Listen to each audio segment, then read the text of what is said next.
Assalamualaikum dan salam sejahtera semua. Hari ini 18 Mei 2025, saya Aisyah Elina berada di Sekolah Kebangsaan Duyung bagi menyaksikan sambutan Hari Guru bertemakan Selam Budaya yang penuh makna dan kemeriahan. Hari Guru bukan sekadar satu perayaan, tetapi simbol penghormatan serta penghargaan kepada insan yang telah mencorakkan masa depan anak bangsa dengan ilmu dan bimbingan. Pelbagai cara menarik telah disusun bagi memeriahkan hari istimewa ini, termasuk penyampaian perutusan sambutan Hari Guru, jimit perasmian, persembahan murid serta pelbagai pertandingan untuk semua guru yang bakal mencuri perhatian semua. Ikuti laporan kami untuk menyaksikan kemeriahan sambutan ini.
Ianya memberi satu kenangan yang indah dan lambang, menggambarkan betapa erat dan rapatnya hubungan antara guru dan murid serta warga sekolah. Sebab guru-guru akan melafazkan ikrar dan janji suci itu mendidik dan memimpin putera-puteri negara kita. Tahun 1956, Majlis Undang-Undang Persekutuan Tanah Melayu telah menerima laporan Al-Azhar.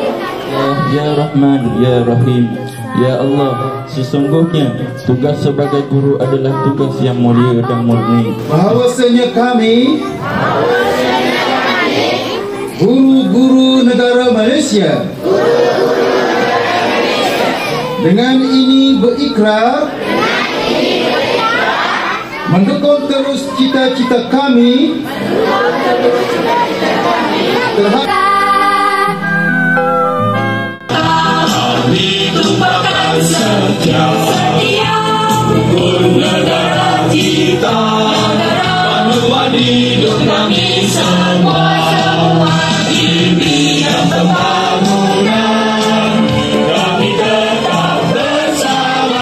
Majlis kini sedang berlangsung dengan penuh kegembiraan. Murid-murid telah mempersembahkan pelbagai persembahan istimewa sebagai tanda penghargaan buat guru-guru tercinta. Kita juga telah menyaksikan nyanyian lagu Kami Guru Malaysia dan bacaan ikrar daripada guru-guru sebagai simbolik negara acara ini. Tidak ketinggalan acara sukaneka guru yang membuatkan suasana di Dewan bergema dengan tepukan dan sorakan. Sambutan tahun ini benar-benar menggambarkan kasih sayang serta penghormatan yang tinggi kepada para pendidik yang tidak pernah jemu berbakti. Apa jadinya aku tak bisa baca tulis mengerti banyak hal. Guruku, terima kasihku.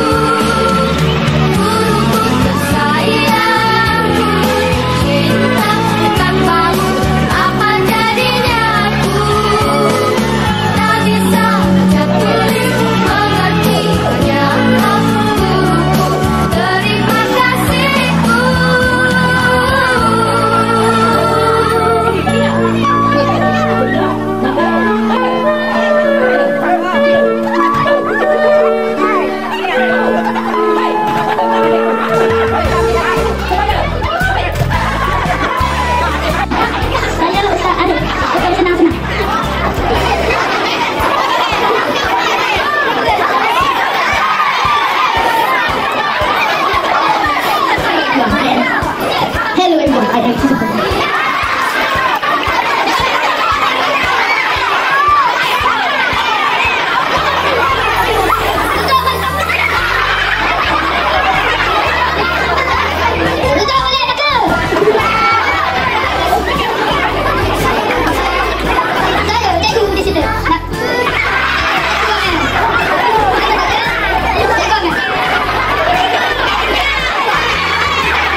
semua.